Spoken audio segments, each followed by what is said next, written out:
Iya, Gimana? Masih mati masih lampu ya? masih Mas, masih mati lampu dan ini Oh, agak oke, oke. lama. Jadi mohon maaf kalau mungkin agak Nggak apa-apa. tapi mungkin di tengah kalau udah nyala mungkin aku izin ganti device dulu kali ya Mas ya. Iya, iya, nggak Biar apa-apa. mungkin lebih enak gitu. Mungkin Ah, sekalian break juga mungkin kalau udah nyala lampunya oke, gitu. oke.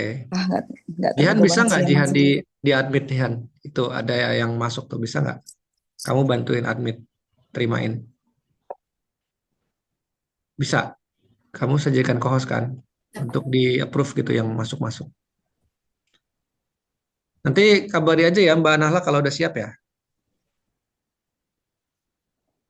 Halo? Halo, halo. Iya ya. Nanti kalau sudah siap kabari kita ya. Oke, aku Menyiapkan PPT prepare. atau bagaimana? Oh, ada, iya ada PPT sebentar. Oke. Maksudnya nanti kalau udah siap, saya buka secara resmi, nanti biar saya langsung serahkan ke Mbak Nahla gitu. Oh iya. Mungkin boleh tes PPT sama videonya dulu ya, Mas? Boleh, boleh. Oke.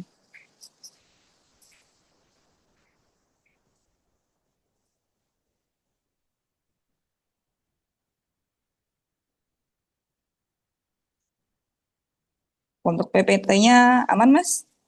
Aman, aman. Oh ya, oke. Ini aku coba audio itu ya videonya dulu ya. Sorry, sorry. Bahas di akunku. Sini aku jelasin. Ini adalah Ciung Wanara, kalau komposisi audiovisual interaktif dari Patrick Videonya Hartono, komponis dan seniman aman, aman. audiovisual dari Indonesia. Ciung Wanara ini jadi tugas akhir doktoralnya di University of Melbourne, Australia. Patrick Oke deh.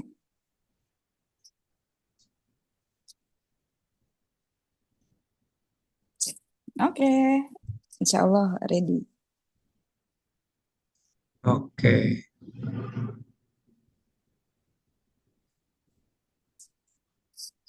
sebentar saya setting biar.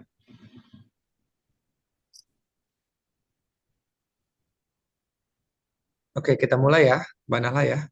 Iya, Mas. Oke. eh Bismillahirrahmanirrahim. Assalamualaikum warahmatullahi wabarakatuh. Waalaikumsalam Waalaikumsalam warahmatullahi wabarakatuh.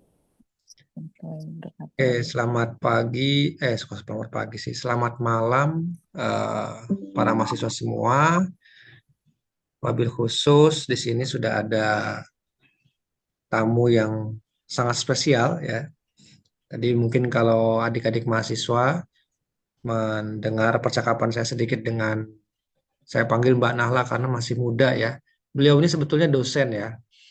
Dosen di ISI ya, Mbak Nahla ya. Di ISI nanti mungkin gimana mau nyamannya apa memanggil ibu atau Mbak Nahal boleh. Mbak gitu ya. Baca. Karena wajahnya ini mohon maaf ini masih wajah mahasiswa ini ya. Waduh. Padahal sudah ibu beranak satu ya Mbak Iya, ya. betul, betul, betul. Aduh. Tapi ini nggak ada bedanya sama mahasiswa Waduh. Ah, kita jadi ini kan. terharu. Aduh, jadi malu. Iya, Ya. jadi adik-adik mas semua, Mbak Nahla ini adalah dosen di ISI Yogyakarta. Mudah-mudahan nanti satu saat kita ada kesempatan ya untuk berkunjung ke sana begitu. Dan kita berharap pada malam hari ini ya saya kira waktunya juga nggak panjang gitu ya. Teman-teman, adik-adik semua bisa memanfaatkan banyak hal gitu ya. Pertama, saya ingin jelaskan dulu kenapa kita mengundang Mbak Nahla atau Bu Nahla ini sebagai dosen tamu kita berhubungan dengan tentu mata kuliah kita yaitu literatur musik. Jadi Bu Nahla, mata kuliah kita ini mata kuliah peminatan. Jadi mereka itu ada mata kuliah tata kelola, ada mata kuliah jurnalisme gitu ya, dan ini adalah riset sebetulnya. Jadi lebih banyak membaca dan menulis, membahas jurnal dan lain-lain. Tapi sebagaimana literatur itu kan bukan hanya artikel jurnal atau buku gitu ya, bahwa eh, informasi-informasi yang ada di sosmed, sosial media, di internet itu juga bagian dari literatur. Tinggal Nanti bagaimana memanfaatkan media-media baru itu untuk kepentingan riset, untuk kepentingan penelitian, atau untuk membuat semacam esai atau laporan lah. Nah, ini adik-adik perlu input lebih banyak nih, karena Bu Nahla ini sudah lebih dulu berkecimpung ya. Ditambah lagi beliau ini seorang konten kreator. Ada yang tahu nggak beliau ini siapa? Pernah lihat gitu mungkin wajah-wajahnya di TikTok? Ada di sini. Ini beliau ini kalau di TikTok, di Instagram ini sudah tidak asing lagi ya. Kalau yang biasa follow atau mantengin konten-konten musik, pasti sesekali pernah nyempil ya, gitu. Pernah nyempil sesekali dan ya saya kira beliau sudah masuk bisa dikatakan sebagai seorang konten kreator yang sukses gitu ya. Karena followernya juga sudah banyak dan saya juga memfollow beliau, konten-kontennya juga saya kira bagus dan cocok sekali dengan anak-anak muda, terutama Gen Z zaman sekarang gitu ya. Nah, harapannya nanti komunikasinya mungkin bisa berlanjut gitu ya. Nanti mungkin teman-teman bisa memfollow akun beliau, gitu, bisa mengikuti terus update-update berkaitan tentang apa saja yang disampaikan oleh Bu Nahla gitu ya, dan sebagainya gitu ya. Mudah-mudahan nanti ini kerjasamanya berlanjut pada sesi yang lain begitu. Nah, untuk CV beliau ini saya belum sempat, mohon maaf untuk meminta kepada beliau secara langsung, nanti biar afdolnya biar Bu Nahla atau Mbak Nahla sendiri yang memperkenalkan diri lah ya, biar lebih afdol gitu. Dan sebagaimana kuliah pada umumnya, kuliah online kita ini adalah tetap kuliah, jadi di absen gitu ya. Ketua kelasnya siapa di sini? Kemarin itu Dinda ya? Dinda atau Jihan? Jihan ya? Senja, Pak. Senja. Senjanya mana ya? Belum hadir ya? Oh, Senja sudah hadir ya? Oke, baik Senja. Jadi saya minta tolong nanti yang mahasiswa yang hadir di sini nanti dicatat begitu ya kehadirannya sampai akhir gitu ya. Dan saya minta tadi sesuai di grup agar on cam gitu ya. Kecuali mungkin kalau mau ke toilet dan sebagainya itu nggak apa-apa gitu ya. Tujuannya supaya mendengarkan gitu karena ini momen yang spesial dan mungkin besok-besok tidak terjadi lagi. Jadi saya minta Anda semua untuk menyimak apa yang disampaikan, mencatat ya. Nanti kita akan coba bahas lebih lanjut yang sempat disampaikan oleh Bu Nahla atau Mbak Nahla ini di ruang kelas kita begitu ya. Saya kira jelas ya untuk arahannya. Untuk itu saya coba konfirmasi terlebih dahulu Bu Nahla, apakah sudah siap dengan materinya? Sudah Mas Rian, mohon maaf kalau misalkan di tengah masih agak kurang stabil atau kekik, lagi mati lampu, tapi saya akan berupaya semaksimal mungkin. Oke. Iya, luar Ah, biasa. Makasih banyak ini di tengah mati lampu ini sudah menyempatkan kita ya untuk hadir begitu ya. Langsung saja mungkin ya Bu Nahla supaya tidak terlalu lama, tidak terlalu malam juga begitu. Kami persilakan Bu Nahla, silakan. Oke, ini saya share screen dulu.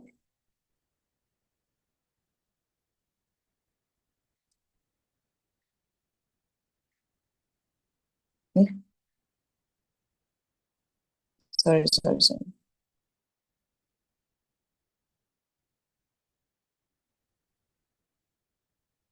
Bentar ya, Mas.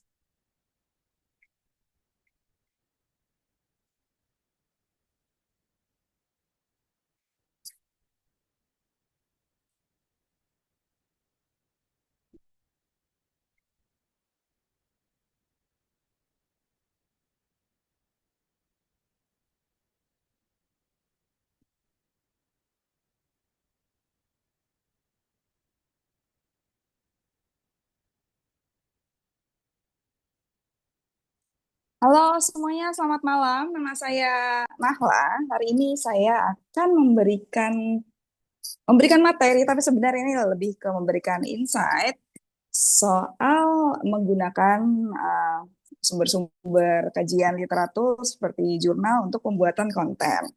Judulnya adalah dari PDF ke FYP. Lumayan catchy ya. Jadi ini adalah upaya-upaya saya bagaimana sourcing atau mengambil sumber-sumber akademisi, sumber-sumber yang kredibel dalam mengolah konten sosial media yang sifatnya adalah populer atau bisa diterima banyak massa. Karena sebetulnya sosial media itu walaupun kita melihatnya adalah short form konten atau konten singkat gitu ya, yang kita konsumsi seperti snack, tapi sebenarnya dia bisa memiliki bobot gitu. Dia bisa memiliki bobot walaupun kemasannya itu singkat. Nah, itu adalah kombinasi dari ethical sourcing juga dari apa ya, dari pengambilan sumber-sumber yang kredibel dan penutupan digital atau digital storytelling yang cocok untuk sasaran masyarakat konten sosial media. Yang ini adalah quote and quote masyarakat yang pingin konten yang santai gitu ya gitu. Jadi ini adalah upaya saya dalam memberikan mengemas hal-hal yang mungkin bersifat akademis tapi outputnya adalah hal yang bersifat mass oriented atau yang berorientasi pada massa gitu yang menjangkau halayak luas dan mudah diterima gitu, mudah dikonsumsi masyarakat gitu. Nah, tapi sebelumnya mau kenalan dulu. Saya adalah Nahla, tapi kalau misalkan di Instagram atau di TikTok, username saya adalah Halo Terong, Halo Terong. Jadi saya adalah konten kreator yang khusus membahas soal musik, fenomena-fenomena musik. Kebanyakan memang fenomena musik populer, tapi saya juga membahas musik-musik yang niche atau fenomena-fenomena yang beredar di masyarakat, diskursus-diskursus soal musik, pertanyaan orang awam, soal musik memandangnya bagaimana. Nah, saya adalah konten kreator yang khusus membahas soal topik musik. Nah, itu kalau sebagai konten kreator. Tapi kalau sebagai musisi, saya adalah pemain biola dan sekarang menjadi dosen di 4 penyajian musik di ISI Yogyakarta. Nah, berbekalkan pengalaman saya sebagai musisi quote and quote praktisi gitu ya. Terus saya juga S2-nya juga di penciptaan musik di Institut Kesenian Jakarta. Nah, pengalaman-pengalaman itu sebagai praktisi, sebagai pencipta musik, dan ketika kita lagi kuliah gitu ya, kita kan pasti sangat akrab dengan karya tulis gitu, karya tulis ilmiah gitu ya, apakah itu skripsi, apakah itu tesis. Jadi saya cukup terpapar lah, terpapar dan terbiasa ya, terbiasa mencari-mencari sumber-sumber kredibel, terbiasa juga kajian literatur gitu, seperti anak kampus pada umumnya gitu ya. Nah, dengan pengetahuan-pengetahuan tersebut sebagai praktisi, sebagai pencipta musik, saya menggabungkan pengalaman-pengalaman itu menjadi sebuah konten gitu ya. Luarannya adalah konten karena saya mungkin punya POV sebagai praktisi. Kalau sebagai praktisi berarti saya dapat membahas soal hal-hal performatif dalam musik atau dari sudut pandang sebagai pencipta gitu. Artinya saya juga bisa membahas soal elemen-elemen atau komponen-komponen musik. Nah, itulah yang mendasari saya untuk membuat Halo Terong ini atau konten kreator musik ini. Seperti itu. Nah, kalau kita membuat sebuah produk atau sebuah apa ya, produk apapun itu ya, produk digital kah atau produk barang pada umumnya atau musik atau apapun yang warnanya produk, kita tuh harus tahu sasaran market kita itu siapa. Kalau untuk konten kreator, pasti sasaran marketnya adalah orang yang terbiasa dengan gawainya atau terbiasa dengan gadgetnya yang dinamakan digital native. Nah, digital native itu adalah individu yang tumbuh di era digital, yaitu kalau menurut Kifunja, abad ke-21 dan lahir sesudah 1980. Nah, di dunia digital adalah perpanjangan dari dunia fisik. Kadang kita melihat dunia digital dan fisik itu hal yang berbeda, tapi setelah saya arungi dunia konten kreator dan digital ini ya, sebenarnya dunia digital itu hanya ekstensi aja dari kita aslinya bagaimana gitu. Kita naruh portfolio kita di sana, kita naruh hal-hal pribadi kita di sana, gitu. Itu jadi bagian perpanjangan kita versi digital aja sebenarnya. Nah, kalau karakteristik digital native ini, mereka itu belajar dan berkomunikasi lewat media digital gitu. Karakteristik digital native, kalau menurut Prensky itu mereka terbiasa menerima informasi dengan sangat cepat. Terus mereka juga suka melakukan banyak hal sekaligus atau multitasking dan memproses secara paralel. Mungkin ini juga berasa ya kita tuh bisa sambil nge-scroll WA, tapi sambil ngobrol sama orang, tapi sambil apa ya, bisa banyak sekali hal yang kita sambil sebagai manusia modern gitu ya. Terus kita juga lebih suka gambar daripada teks. Mungkin mungkin karena itu kita punya banyak infografis di sini. Terus kita juga punya meme itu terkenal banget. Maksudnya itu meme adalah salah satu alat ya, alat untuk menyebarkan sebuah informasi dengan balutan komedi. Terus kita juga suka akses yang bebas kayak hypertext atau link gitu. Jadi kita suka kalau misalkan lagi ngeklik apa, tapi itu disisipi link. Kalau misalkan di TikTok keranjang kuning, atau misalkan kalau di Twitter atau X ya sekarang, itu adalah link affiliate. Kita tuh sangat tertarik sama hypertext gitu. Terus kita tuh bekerja paling baik saat terhubung dalam sebuah jaringan atau networking. Dan nah ini mungkin karakteristik yang digital native banget gitu ya, yaitu menyukai kepuasan instan atau instant gratification dan imbalan yang sering. Dan lebih memilih game dibanding pekerjaan yang serius gitu. Kalau misalkan menggamekan sesuatu itu namanya metode gamification, dan itu menurut saya pribadi sangat sesuai juga untuk karakteristik digital native. Nah, berdasarkan karakteristik digital natives itu, konten media sosial ini jadi cocok sekali gitu. Karena orang-orang digital natives tuh terbiasa menerima informasi dengan cepat. Nah, kalau konten media sosial kan juga gitu. Konten video pendek dengan tempo editing yang cepat gitu. Kadang kalau misalkan kita lihat video TikTok juga eh, nggak nyampe 10 menit kadang. Sorry, nggak nyampe semenit gitu. Bahkan nggak nyampe 50 detik gitu. Hitungannya tuh bisa second banget, dan kita suka mengkonsumsi itu. Terus suka melakukan banyak hal sekaligus atau multitasking dan proses secara paralel. Cocok banget sama konten media sosial yang kita tuh suka konsumsi konten topik lain dari kreator yang berbeda hanya dengan scroll. Kalau kita ngefollow orang pasti topik-topiknya beda banget kan. Dan kita suka itu gitu. Kita suka ketika kita nge-scroll masak, terus pas nge-scroll lagi soal musik, pas nge-scroll lagi soal make up, atau semua tema-tema yang kita sukai gitu. Nah, kita suka dengan kewarna-warnian itulah gitu. Terus lebih suka gambar daripada teks. Wah, Mas Rian, ini lampuku sudah nyala. Aku boleh pindah gadget? Oh, boleh, boleh. Nah, oke. Nah, ini lebih asik. Aku minta waktu mungkin 5 menit ya, Mas ya. Oke, Oke. siap. Sebentar ya, adik-adik. Tunggu saya kembali. Oke. Oke. eh Tadi Jihan sama Senja ya. Senja kamu pakai apa? Pakai HP ya ininya ya. Untuk jaga-jaga gitu maksudnya saya juga takutnya nggak stabil. Jadi saya serahkan ininya juga sama kalian juga untuk hostnya gitu. Atau Jihan dengan Ini Wulan. Gimana gimana? ini pakai HP. Iya, makanya kalau pakai HP agak susah ya. Wulan mungkin ya. Wulan jadi host nanti sama Jihan ya. Iya, Pak. Nah ya, nanti kalau terjadi sesuatu gitu misalkan tiba-tiba saya juga ngedrop, nah nanti senggangannya kan kalian tetap stay di situ, nanti saya masuk lagi gitu. Oke, sambil nunggu. Nanti banyak nanya ya, gitu ya. Jadi kontennya Mbak Nahla ini terkenal banget ya di TikTok gitu. Siapa yang pernah lihat beliau di TikTok sama di Instagram? Ada nggak? Saya Pak, saya mengikuti beliau. Ah kan, tahu kan kamu kan? Iya Pak. Ya, iya, followernya kan udah ratusan ribu kan? Gitu. Ya, ya pokoknya diikutin terus juga ditanya-tanya gitu ya. Karena literatur itu bukan cuman jurnal atau buku.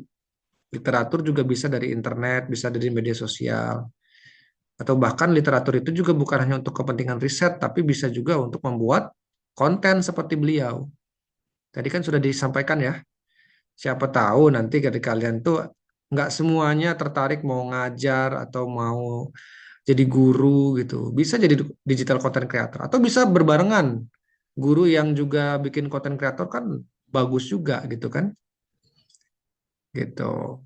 Jadi zaman sekarang tuh harusnya banyak ini ya, banyak peluang gitu ya untuk bisa ngapain aja gitu, berbuat yang kita mau, yang kita suka dan dijadikan sebagai mata pencaharian. Kira-kira begitu. Ini Hikman nih kok biru-biru nih kenapa nih Hikman nih? Kamu lagi di mana? Kok biru-biru semua ini?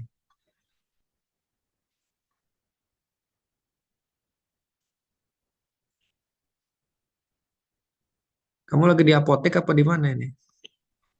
Maaf Pak, lampu kamar tadi Pak. Oh, disiapkan catatannya ya, semua ya, gitu. Nanti saya konfirmasi gitu. Karena saya mau kalian bukan cuma hadir tapi juga mencatat hal-hal penting apa, hal-hal baik apa yang kalian dapat dari Bu Nahla gitu atau Mbak Nahla ini gitu ya. Gitu. Intinya kita jangan bosan, jangan alergi, jangan malas untuk bertanya, belajar hal-hal baru. Saya aja masih mau belajar gitu kan, apalagi kalian gitu.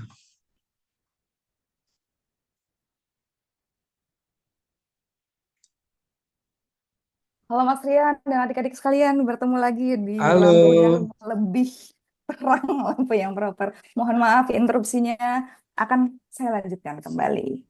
silakan, monggo. Oke.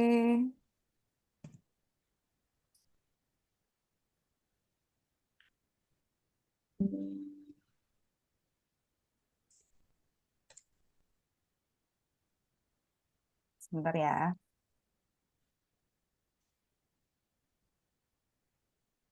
Nah, ini udah kelihatan? Sip, aman. Oke, ini ada apinya nongol kali ya. Keren. Oke, next. Tadi sampai mana ya? Tadi adalah kita sampai ke...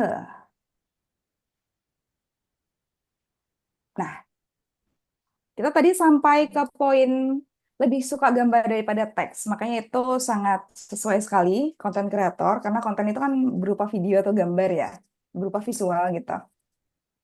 Nah, dan kita itu bekerja paling baik saat terhubung dalam jaringan atau network. Dan cocok banget bahwa kalau misalkan di sosial media itu kita punya fitur interaksi berupa kolom komentar, direct message, dan lainnya.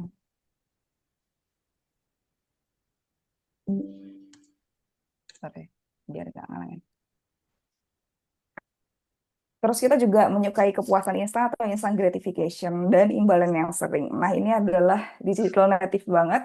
Sehingga konsep mengemas informasi dengan video satu kali nonton dengan interval upload yang sering dan konsisten itu works banget. Dan itu sangat didukung sama algoritma sosial media gitu ya. Algoritma sosial media itu mendeteksi ketika kita itu mengupload sesuatu dengan tema yang sering dengan interval yang cukup pendek, maksudnya kita upload setiap hari dengan tema yang tertentu itu aja, nah itu akan di-boosting dengan itu akan di-boosting sama algoritmanya media sosial. Dan itu akan sangat mengakomodir karakteristik digital natives yang suka instant gratification. Makanya ini media yang sangat cocok sekali sebenarnya. Lalu digital natives itu lebih memilih game dibandingkan pekerjaan yang serius. Nah, sama kalau misalkan konten media sosial, kita itu lebih memilih untuk berkomunikasi dengan cara yang santai gitu ya dibanding yang serius. Kalau misalkan saya perhatikan konten-konten yang serius itu ya, dan works itu mungkin konten-konten berita. Sisanya pasti dibalut dengan bahasa yang casual, bahasa yang seakan-akan uh, kita menerimanya santai gitu, alih-alih untuk alih-alih digurui atau alih-alih terlalu serius gitu.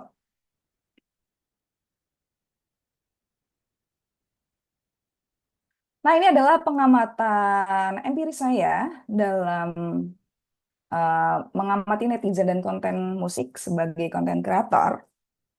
Jadi setelah saya 12 tahun menjadi konten kreator, jadi trivia aja bahwa sebelum saya menjadi konten kreator Instagram dan TikTok yang berupa video, saya adalah konten kreator blogger, saya adalah penulis blog populer juga, maksudnya blog dengan bahasa yang populer, ditujukan oleh eh, masa yang besar, orang-orang dalam tanda kutip awam gitu. Dan saya sudah berkecimpung selama 12 tahun berinteraksi dengan netizen-netizen tersebut. Dan netizen, terutama konten musik itu punya karakteristik yang apa ya, yang saya rumuskan di 3 poin ini gitu. Jadi kalau masyarakat non musik itu tertarik dengan sajian musik apapun, selama musiknya sedang viral atau dua, ngangkat keanehan musik gitu. Musik yang sedang viral kayak contohnya Sal Priadi Gala Bunga Matahari. Suka atau tidak suka sama lagunya, pasti semua orang tahu gitu. Dan ketika lewat, kita udah punya basic knowledge soal lagunya Sal Priadi yang Gala Bunga Matahari, maka ketika lewat pun kita merasa relate dan bisa memahami konten tersebut gitu. Masyarakat non musik ini saya kategorikan sebagai masyarakat yang tidak pernah mendapat pendidikan atau pelatihan musik bahkan bahkan dalam lingkup informal sekalipun. Jadi dia hanya pendengar aja, tapi dia tidak pernah belajar, dia tidak pernah apa ya memainkan gitar sebagai hobi, main musik sebagai hobi, apalagi akademisi gitu. Nah, itu mereka tertariknya itu musik yang lagi viral atau ngangkat musik yang dalam tanda kutip aneh. Aneh itu soal mungkin kalau misalkan adik-adik pernah lewat ya, Ryosuke Kiyasu, dia itu orang Jepang yang apa ya mungkin merusak snare drumnya gitu dengan cara brutal gitu. Atau enggak lagu Vitas yang Seven Element yang orang pakai baju alien, orang Rusia pakai baju alien nyanyi-nyanyi kayak gitu-gitu. Atau enggak yang terakhir ada orang Jepang juga nyanyi fix squeal dengan teknik fix squeal atau mengimitasi suara babi. Nah, kalau yang mengangkat musik-musik yang dalam tanda kutip aneh itu pasti masyarakat musik tertarik gitu. Terus yang nomor 2 adalah fanbase musisi atau grup tuh akan selalu menyimak video pembahasan idolanya dan mengutamakan reaksi kreator terhadap idolanya. Jadi kalau misalkan kita fans sama artis K-pop, pasti kita akan selalu nyimak videonya, apapun pembahasannya. Dan kita sebagai fans itu sangat mengutamakan reaksi kreator terhadap idolanya. Wah ini kreator ini suka nggak ya sama idolaku gitu. Kita tuh sangat pingin tahu gitu. Jadi ketika kita nonton orang membahas idola kita, kita tuh sangat pengen tahu opini kreator ini terhadap idola kita seperti apa. Dan itu selalu mendapatkan respon yang banyak. Ketika kreator itu suka sama idola mereka, mereka akan mensupport. Ketika tidak suka, maka akan terjadi cyberbullying atau perdebatan yang sangat panjang. Tapi dua-duanya itu memancing engagement yang sangat tinggi gitu. Terus masyarakat non musik itu nggak tertarik sama video opini musik satu arah tanpa ada subjek karya. Maksudnya, ketika kita bahas opini musik, tapi kita lagi nggak bahas lagu gitu. Kita lagi bahas soal, ya industri musik itu sekarang gini, gini, gini, gini. Nah, kalau masyarakat non musik itu tidak relate sama topik-topik seperti itu. Tapi topik kayak gini tuh dapat menarik perhatian pelaku musik, praktisi gitu ya, praktisi musik, musisi yang benar-benar bermain musik dan mencari pekerjaan di dalam musik gitu. Nah, itu dapat menarik mereka gitu. Tapi kalau masyarakat musik itu sangat tidak relate ketika kita bikin konten soal opini kita terhadap apa misalkan royalti misalkan seperti itu. Itu akan hanya menarik orang-orang yang emang interest sama musik gitu. Dan secara lapisan jangkauan audiens memang paling banyak itu adalah audiens yang tidak apa ya, yang hanya penikmat musik aja gitu. Itu adalah jangkauan audiens yang paling luas gitu. Ketika kita menjangkau audiens yang paling luas, maka video kita pasti ramai kan gitu. Apa sebab akibatnya seperti itu. Nah, maka dari itu kalau misalkan saya ingin berkarya di ruang digital, saya pasti akan memakai digital storytelling atau penuturan digital gitu.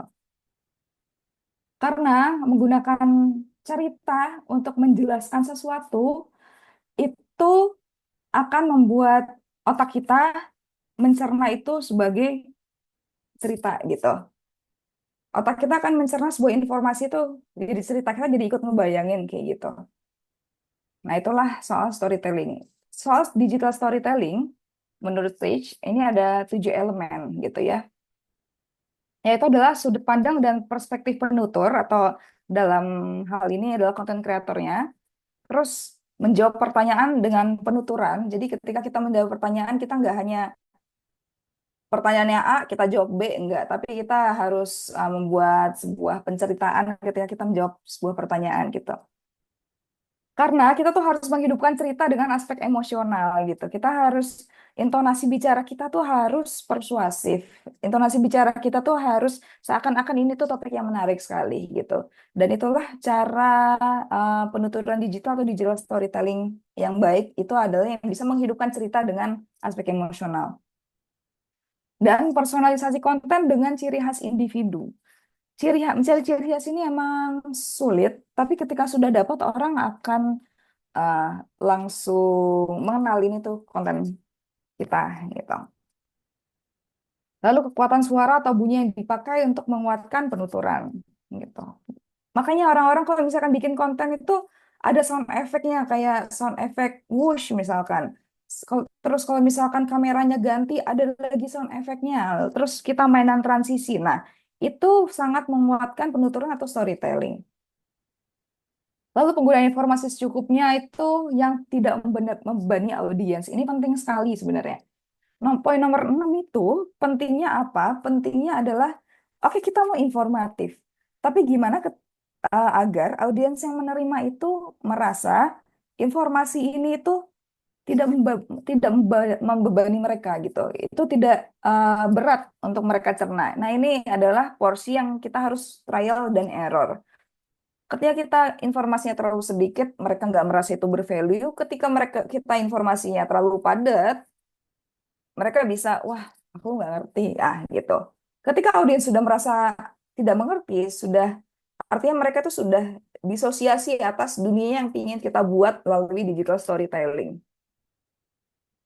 Dan ritme penuturan, ritme storytelling di digital itu sangat penting sekali. Kita nggak bisa ngomong dengan ritme yang lama, karena balik lagi karakteristik digital natives tadi, kalau kita suka yang instan, kita punya short span attention dan lain-lain ya, maka kita ritme penuturannya dalam digital itu harus tempo yang agak sedikit lebih cepat dibanding kita ngomong pada umumnya gitu.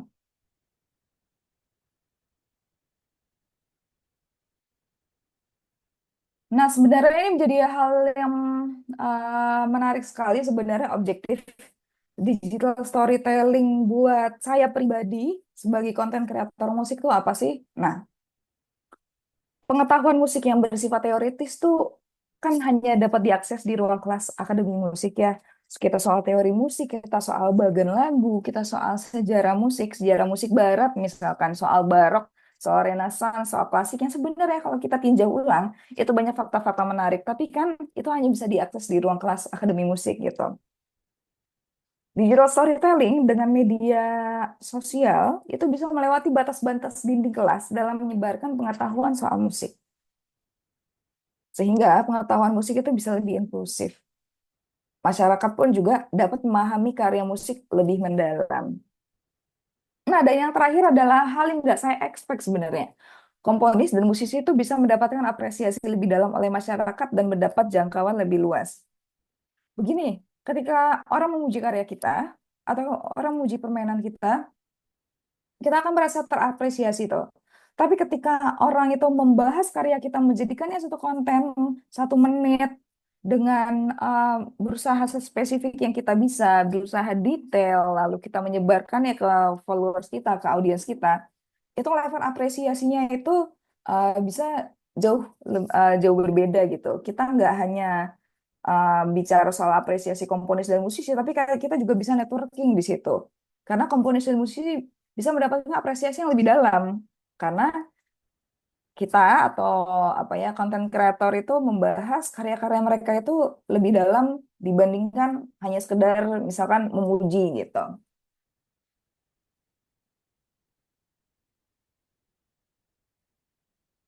Nah, ini adalah step-step untuk digital storytelling.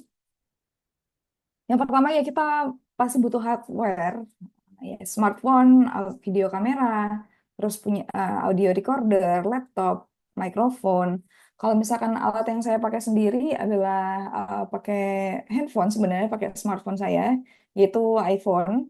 Lalu saya memakai audio recordernya HollyLand Lark M2. Untuk softwarenya, editing, saya cukup pakai CapCut. Lalu secara teknik, saya berusaha untuk rekaman walaupun mikrofon saya ada noise cancellation, tapi saya sangat berusaha untuk merekam audio saya itu di ruangan yang tertutup. Dan ini penting sekali, use text to caption videos. Caption video atau running text itu sangat penting sekali dalam konten musik. Kenapa? Karena satu, ada orang-orang yang mungkin tuli gitu ya, dia tidak bisa mendengar.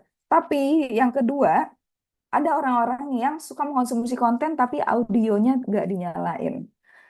Kalau misalkan kita membuat konten tanpa running text, lalu sasaran kita adalah orang-orang yang main sosmed tapi tidak menyalakan audio, maka kita akan kekurangan, kita akan lost satu penonton gitu. Berusahalah agar jangkauan kita itu bisa seluas-luasnya. Kita jadi harus mengakomodir orang-orang dengan kebiasaan-kebiasaan tertentu dalam mengonsumsi media sosial pribadinya gitu. Jadi ada yang suka audionya dinyalain, ada yang audionya suka dimatiin karena dia harus melihat handphone tuh di lingkup umum. Nah, itu adalah hal yang harus kita jangkau semuanya. Nah, itulah teks dan caption bekerjanya di situ. Lalu outputnya ya video short, audio stories, infografis. Dan ini yang paling terakhir ini sebenarnya hal yang paling penting karena di dalam etika itu ada informed consent atau persetujuan dari pihak-pihak yang terlibat dari konten tersebut. Nah, itu adalah ethics yang apa ya, yang saya pegang juga gitu. Jadi paling aman itu ketika saya membuat konten lalu isinya hanya saya ngomong sendiri dengan video klip yang sudah diupload di YouTube dibanding yang memuat foto atau video-video orang lain yang itu bisa berpotensi konflik ke depannya karena tidak ada konsensual di sana gitu. Terus confidentiality, kerahasiaannya gimana kalau kita lagi nanya-nanya soal topik tertentu tapi narasumbernya pingin disembunyikan di sana. Nah, hal-hal seperti itu sebenarnya penting sekali gitu. Dan hal-hal ini kalau di konten media sosial memang karena banyak orang yang menabrak etik sini, makanya banyak hal-hal yang viral dalam konotasi yang negatif. Nah, itu karena ada beberapa etik yang ditabrak di situ.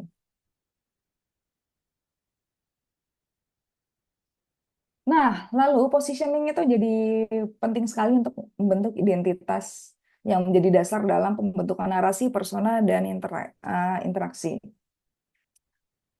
Saya ingin menjembatani masyarakat umum dengan pengetahuan musik dengan medium konten media sosial. Oke. Nah, memposisikan dirinya sebagai apa nih?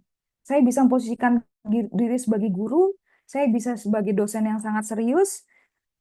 Di konteks konten media sosial saya memutuskan untuk memposisikan diri sebagai teman ngobrol yang memiliki kapasitas sebagai praktisi dan akademisi musik.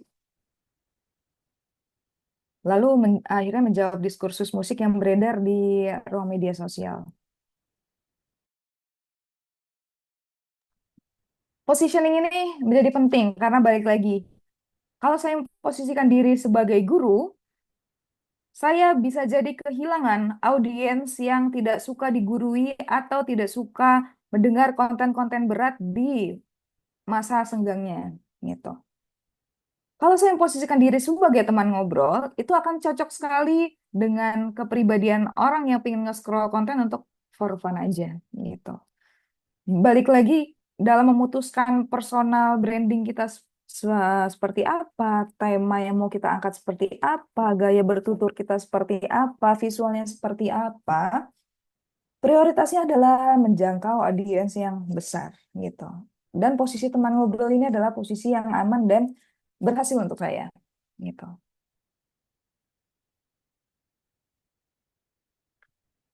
Nah ini kita bahas ke 3 elemen penciptaan konten Halo Terong, akun saya. Nanti di follow ya, C. Jadi, ketiga elemen penciptaan itu meliputi konten, konsep, dan konteks. Ini saya pikirkan sekali ketika saya membuat sebuah konten gitu ya. Mikirin positioningnya gimana, kontennya gimana, konsepnya gimana, konteksnya seperti apa. Kalau konten, ini adalah kalau kalian lihat di sini, musik populer, fenomena musik, musik niche, fakta musik berbasis riset, dan opini.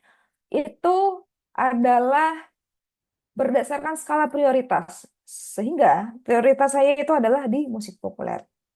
Nah, fakta musik berbasis riset ini adalah video-video seperti contohnya, kalian tahu nggak sih kenapa orang Jepang itu suka pakai bahasa Inggris di lagunya? Nah, yang kayak gitu-gitu.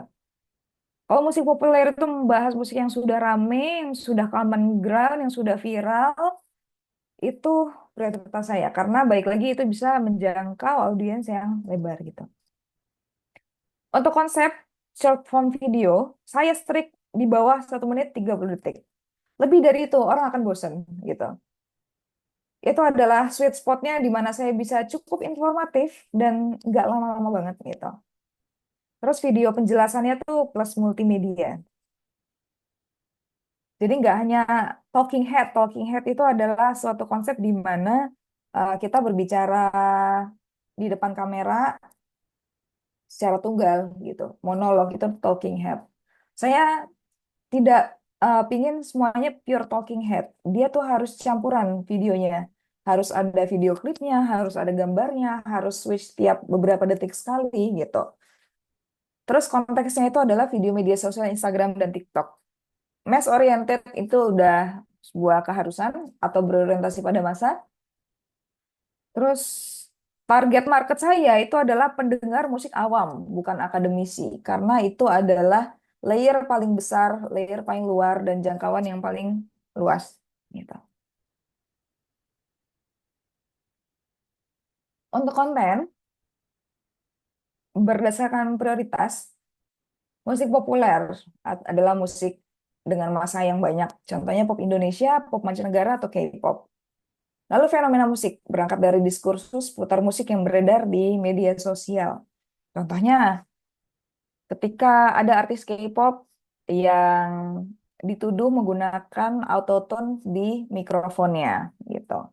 Nah, itu adalah salah satu fenomena musik yang dari diskursus seputar musik yang beredar di media sosial. Nyarinya di mana? Nyarinya di komen-komen, kolom komen sosial media gitu. Lagi berantemin apa ya, lagi diskusiin apa ya, gitu. Lalu musik niche atau musik dengan segmentasi yang sempit, contohnya jazz, klasik, kontemporer, terus fakta musik berbasis riset, kayak menganalisa kejadian musik dari sudut pandang sejarah, penelitian, dan lainnya. Lalu yang paling terakhir, yaitu opini. Opini pribadi tentang industri musik saat ini. Nah, ini adalah list favorite saya dalam konten, karena balik lagi, orang lebih suka ketika kita ngomongin hal yang mereka pahami gitu. Mereka sudah pahami lebih dulu gitu. Dibanding mereka nungguin kita ngomong apa, nungguin mereka setuju atau enggak sama opini kita. Nah, itu temponya akan sangat lambat sekali dibandingkan bahas musik populer yang mereka sudah tahu background lagunya itu sudah familiar seperti apa gitu.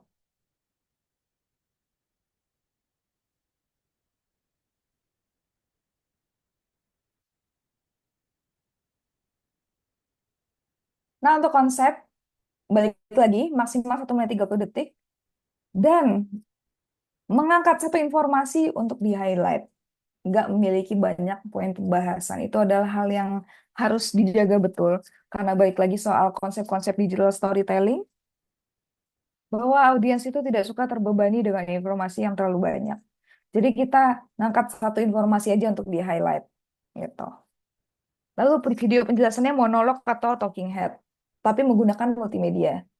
Jadi kayak ya kadang video muka saya, kadang video klip, kadang foto, kadang ilustrasi, kadang partitur, terus diputar lagi ya gitu. Dan kalau misalkan saya boleh, oh ini ada kok di sini. Lalu konteksnya adalah berorientasi pada masa. Topiknya harus populer, bahasa sederhana, dan nggak menggunakan terlalu banyak istilah teknis musik. Tapi perlu. Nah, perlunya gimana akan saya jelaskan di belakang-belakang gitu ya. Terus target marketnya tuh penikmat musik awam, fanbase grup populer, praktisi, dan akademisi musik. Gitu. Balik lagi saya mengincar layer yang paling luas, jangkauan yang paling luas dalam konten saya yaitu adalah penikmat musik awam yang suka dengerin musik aja gitu. Bahkan mereka di tongkrongan gak genjreng-genjreng gitu, bahasa kasarnya gitulah ya. Gitu. Terus saya paham banget bahwa netizen kita tuh punya short span attention. Sehingga ketika editing saya harus menghapus jeda bicara gitu. Jadi nggak bisa, halo teman-teman, hari ini. Nah, itu jedanya akan saya hapus di situ.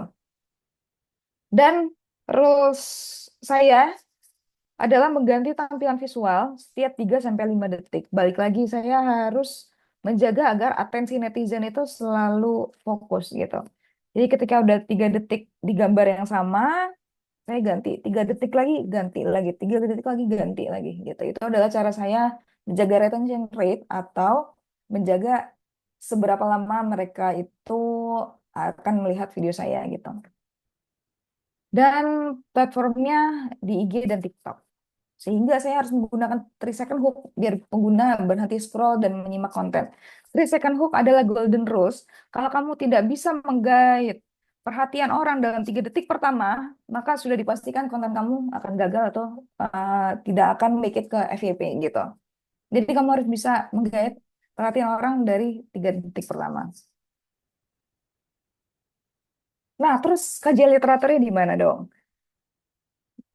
Saya di sini akan menjelaskan soal kajian literatur dalam produksi konten. Oke, kita bahas konten musik populer gitu. Tapi di manakah saya menaruh sebuah added value di sana? Saya menaruhnya adalah dengan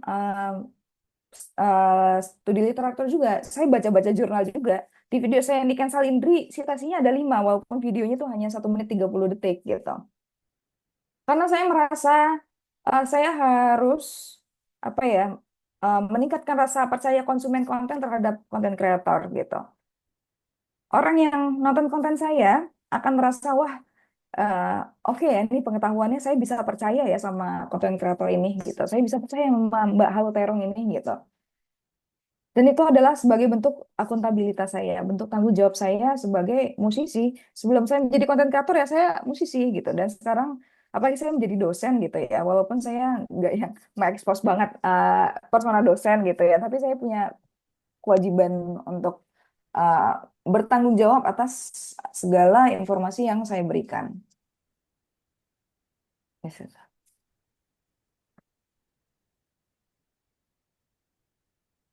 Nah, untuk proses pembuatan konten dengan literature studies, saya punya 5 step, yaitu adalah saya melakukan analisa dasar, lalu saya melakukan hipotesis, lalu pengumpulan data dan studi literatur, analisis, dan kesimpulan. Ini mungkin bisa langsung ditonton aja, nanti saya akan breakdown soal proses penciptaannya seperti apa.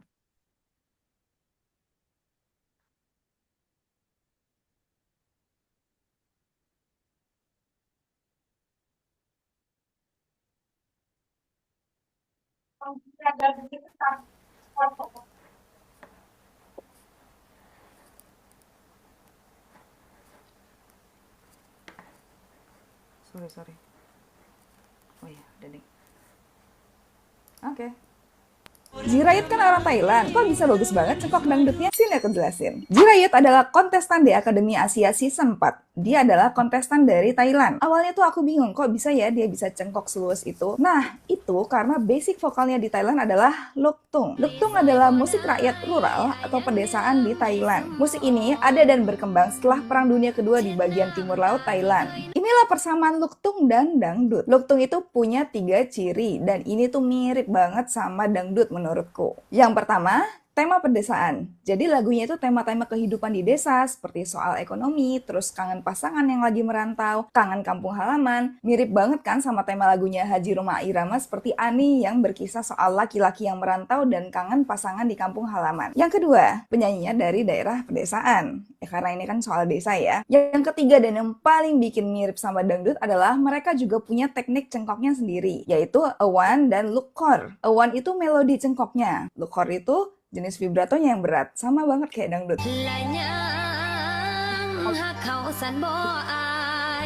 Dari ini aku jadi paham kenapa Jirayut bisa santai banget cengkok dangdutnya. Karena luktung juga punya konsep yang sama. Gimana? Menurut kalian Jirayut keren nggak? Nah, itu adalah salah satu video saya, video lama sih sebenarnya, soal membahas Jirayut gitu. Itu benar-benar pertanyaannya hanya satu, kok bisa nyanyi lagu dangdutnya bisa fasih banget gitu. Tapi dari pertanyaan itu timbullah rasa keingintahuan kenapa bisa seperti itu ya gitu. Karena menurut saya yang membuat Jirayut cocok nyanyi lagu dangdut itu karena dia menyanyikan cengkok dengan baik. Itu analisa dasar saya ya. Yang membuat dia oke banget karena sengau-sengaunya dapat, cengkoknya luas gitu. Dan itu kan pasti ada alasannya gitu ya. Lalu saya melakukan sebuah hipotesa dasar gitu. Oh, Jirayut tuh mungkin punya dasar nyanyi dengan ornamentasi atau dengan cengkok gitu sebelum dia nyanyi dangdut gitu. Kira-kira sebelum nyanyi dangdut, musik apa ya yang dia nyanyiin ya gitu. Hipotesa saya itu bahwa dia itu pasti sebelum nyanyi dangdut itu pernah nyanyi yang agak-agak cengkok-cengkok gitu. Keluar ya, keluar ya, sekarang. Itu ya, Nono. Itu ya. Nah, lalu saya mengumpulkan data dan studi literatur. Yang pertama, saya nontonin tuh podcastnya Jirayut sama Denny Sumargo gitu ya kalau nggak salah. Ternyata Jirayut itu punya latar belakang sebagai penyanyi luktung gitu. Penyanyi luktung itu adalah ya kayak dangdutnya Thailand gitu ya, bahasa rural, pedesaan, orang yang merantau, sama persis dengan dangdut klasik kita zaman dulu, zamannya Roma Irama tadi. Lalu saya membukalah sebuah search engine kesukaan kita semua, yaitu adalah Google Scholar, untuk menggali wawasan soal luktung dari jurnal ilmiah, yaitu punyanya Dikevit. Jadi luktung itu merupakan aliran musik di Thailand yang menjadi produk budaya atas kehidupan dan konflik di wilayah Isan, Thailand. Nah, Isan ini emang daerahnya Jirayut gitu.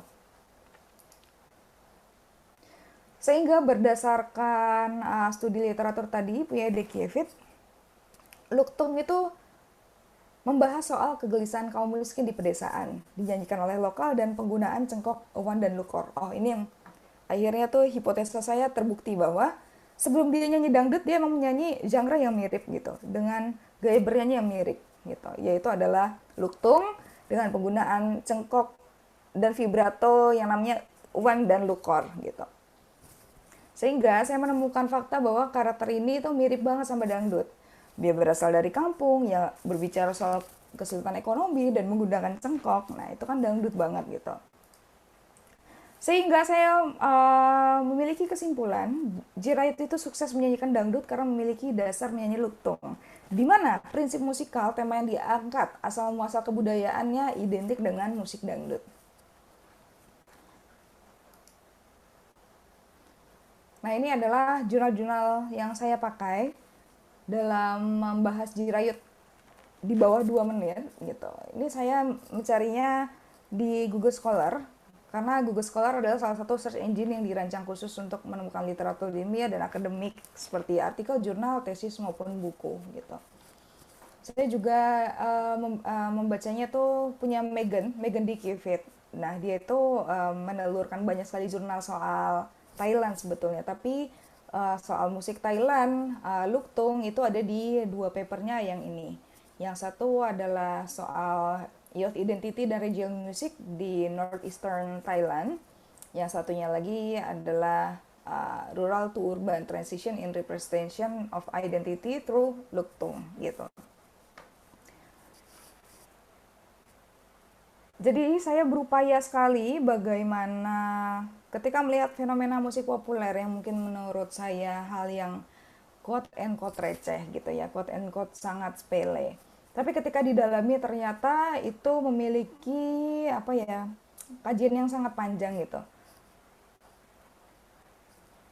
Sejak saat itu saya melatih untuk melihat sebuah fenomena walaupun sepele, tapi saya berusaha meruntutnya, membreakdownnya, menganalisa, membuat hipotesa, terus mencari sumber data sehingga timbullah sebuah kesimpulan berdasarkan studi-studi literatur tersebut gitu.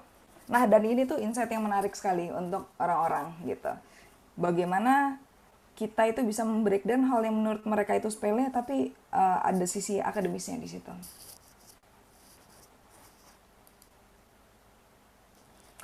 Nah, untuk menulis skrip, jadi saya tuh ketika ngonten itu selalu pakai skrip. Saya selalu baca teleprompter. Saya nggak pernah ngerekam, terus saya ngomong gitu, nggak pernah. Itu pasti selalu diketik gitu. Selalu kira-kira ada di 6 bagian ini ya. Jadi saya bikin judul, hook title, judul yang membangkitkan rasa penasaran netizen dan harus memikat dalam 3 detik pertama, 3 seconds hook tadi. Terus ada tagline, kalau misalkan kalian nonton tadi, saya menggunakan tagline yang saya gunakan sampai sekarang, yaitu adalah sini aku jelasin. Jadi itu adalah jargon yang saya harap diingat sama netizen gitu. Ketika mereka mungkin nggak ingat muka saya, tapi ketika mendengar, sini aku jelasin. Nah, mungkin mereka akan bisa ingat soal jargon itu. Lalu deskripsi, ya kayak nama musisi, atau tanggal rilis, terus paparan deskriptifnya seperti apa. Nah, terus analisisnya gitu, garapannya, tanggapannya, pendapat pribadinya seperti apa. Terus CTA atau call to action, tapi ini opsional. Ini adalah himbauan agar penonton melakukan sesuatu. Biasanya ajakan nonton konser, klik tautan, dan sebagainya. CTA itu biasanya saya bikin ketika lagi kerjasama dengan brand atau musisi, ketika mereka sedang promosi lewat konten saya gitu. Jadi ini adalah hal yang opsional gitu. Dan saya harus punya pertanyaan penutup, pertanyaan yang ditanyakan kembali ke netizen untuk memacu interaksi. Karena konten itu rame dan ditawarkan ke orang-orang dan menjadi FYP itu karena interaksinya banyak. Jadi saya harus melakukan pertanyaan penutup semacam, kalian ngefans nggak sama J-Riot? Kalian suka nggak sama grup band ini? Kalian pernah nggak nonton film ini? Kalian pernah nggak dengerin lagu ini? Gitu. Itu adalah pertanyaan pemancing agar di kolom dialog itu terjadi sebuah diskursus menarik gitu. Nah, sehingga saya memiliki formula ini, musik populer dan musik niche atau musik dengan segmented. Setelah mencari-cari tuh, saya harus mengemas musik populer dengan agak rumit, tapi saya harus mengemas musik niche atau segmented semudah mungkin gitu. Karena balik lagi, musik niche itu tetap harus ada di akun saya, karena saya harus membahas musik-musik yang di luar mainstream gitu. Agar orang-orang tuh bangkit awareness-nya soal estetika yang lain, soal apa ya, temuan-temuan musik terkini gitu.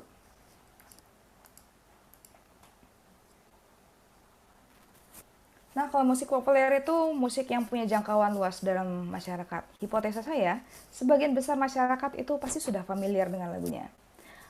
Atas dasar familiaritas, masyarakat butuh informasi yang tidak mereka sadari, berupa detail kecil atau hal teknis yang secara keilmuan tidak dimiliki masyarakat non-musik. Pendekatan dipilih adalah biasanya pendekatan teknis seperti struktur lagu, harmoni, atau teori kayak intertekstual, semiotik, dan lain-lain, terus dan lain-lainnya, nomor 4, 5, 6 gitu. Seperti J-Riot tadi, konten-konten yang secara keilmuan tidak dimiliki masyarakat non-musik itu adalah soal luktung, soal Iwan, lukor, soal garapan-garapan budayanya seperti apa. Nah, itulah tugas saya untuk membuat materi populer ini memiliki sebuah kedalaman gitu. Contohnya ini adalah saya membahas soal Sabrina Carpenter. Terus bingung kan aku mau menggarap ini seperti apa ya. Lalu akhirnya saya ingin membedah personanya Sabrina Carpenter melalui teori semiotik Roland Barthes, second order semiological system, yang berupa denotasi, konotasi, dan mitologi. Denotasinya tuh ya wujudnya Sabrina Carpenter gitu ya, rambut pirang, Barbie core, dengan lirik-lirik yang feminin gitu. Konotasinya itu adalah Barbie itu ya ikon kecantikan, dia tidak nyata, dia hidup di dunia ideal, terus memancarkan soal feminitas gitu. Nah, mitos yang terbentuk itu jadi Barbie adalah simbol dari perempuan cantik, stylish, namun tidak hidup di dunia realita gitu. Terus hanya sebagai boneka tanpa aspirasi pribadi. Tapi Sabrina Carpenter ini membuat twist di dalamnya karena walaupun dia memiliki persona ini, tapi liriknya itu bukan lirik-lirik wanita yang memiliki karakteristik submisif atau tidak hidup di dunia realita terus tanpa aspirasi pribadi. Liriknya itu sangat-sangat sangat-sangat individualistik, sangat-sangat bukan woman empowerment ya, sangat-sangat memiliki keyakinan yang sangat kuat gitu.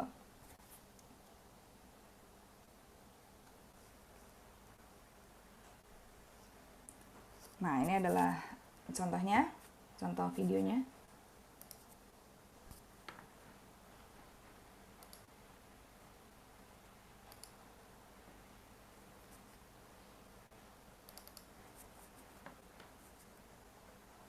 Image ini yang membuat Sabrina Carpenter jadi menarik. Sini aku jelasin. Aku melakukan analisa semiotik soal Sabrina Carpenter, atau kayak analisa tentang tanda gitu lah ya. Aku ngamatin apa sih yang membuat Sabrina Carpenter ini jadi menarik. Faktor persona atau image itu hal yang penting banget bagi industri musik populer. Kayak Taylor Swift dengan image teman, atau Lana Del Rey dengan image retronya dia gitu. Dalam menggait publik, seorang musisi itu nggak cukup kalau hanya bermodalkan lagu bagus. Dia butuh packaging dan storytelling. Sabrina Carpenter ini juga punya image, tapi image dia menurutku punya makna yang lebih dalam. Kalau kita ngeliat visualnya Sabrina Carpenter dengan rambut pirang yang panjang, mata biru, gaya make up eyeliner agak cat eye, terus eyeliner waterline putih, dan gaya wardrobe yang identik dengan mini dress warna girly kayak pink, kuning, itu kayak punya hubungan asosiatif dengan Barbie. Ditambah video klip espresso yang seperti di dunia boneka. Barbie ini kalau dibedah secara semiotik melalui teori konotasi dan denotasinya Barthes, kira-kira memiliki konotasi dunia perempuan, idealisme feminitas, potret ideal kecantikan perempuan, dan tidak nyata atau superficial. Denotasi dan konotasi Barbie juga melahirkan mit atau mitos bahwa perempuan pirang hanya cantik namun palsu dan kosong gitu. Di tengah analisa aku pakai semiotik dengan teori Barthes, aku melihat Sabrina memunculkan sedikit twist di dalam mit soal Barbie tersebut. Sabrina Carpenter soal visualisasi dan representasi emang Barbie banget. Namun secara lirik dia sangat realis, terutama di lagunya yang berjudul Please Please Please, di mana ia menjabarkan soal hubungan dengan kekhawatiran yang realistik soal gimana supaya pasangannya itu nggak bikin malu dia. Kekhawatiran ini tuh bertolak belakang dengan idealisme perempuan pirang mirip Barbie yang selalu dipandang sebagai sosok yang gak argumentatif karena dianggap kosong gitu. Seakan ia ingin menghapus mitos Barbie dan stigma perempuan rambut pirang dengan lirik dan kepribadiannya yang kuat, cerdas, aktif, dan menjunjung tinggi harga diri. Gimana menurut kalian?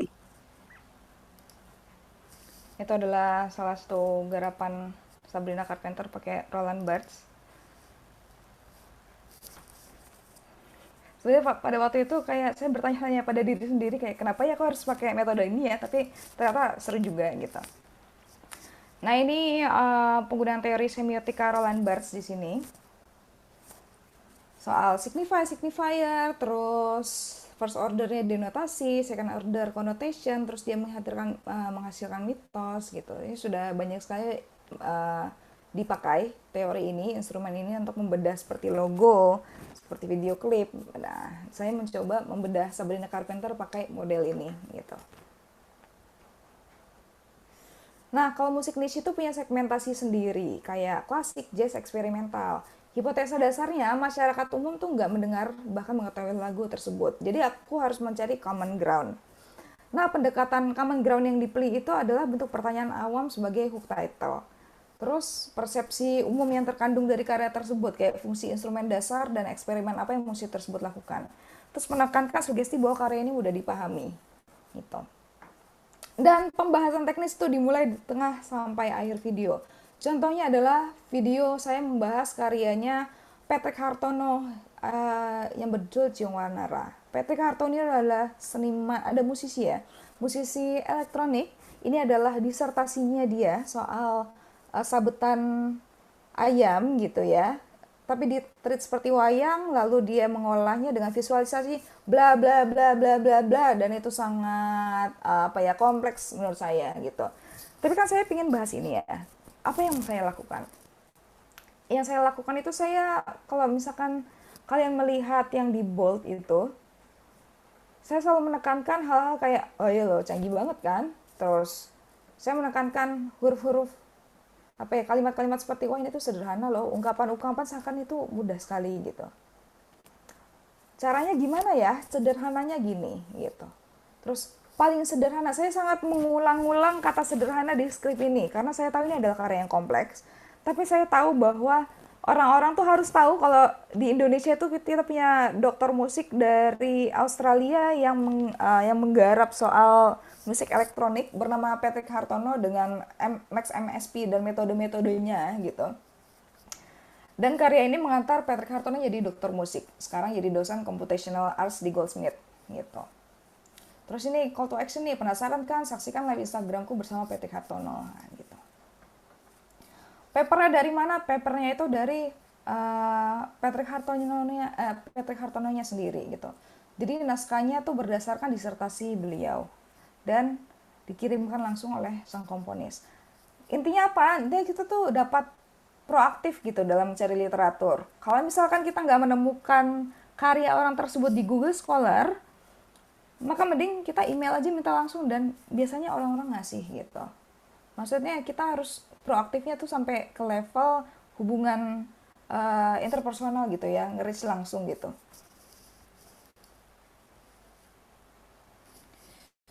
Nah, ini adalah daftar pustakanya. Sebelum itu, kita nonton videonya Patrick Hartono dulu ya. Garapan yang saya selalu tekankan, ini sederhana, padahal ini cukup rumit gitu.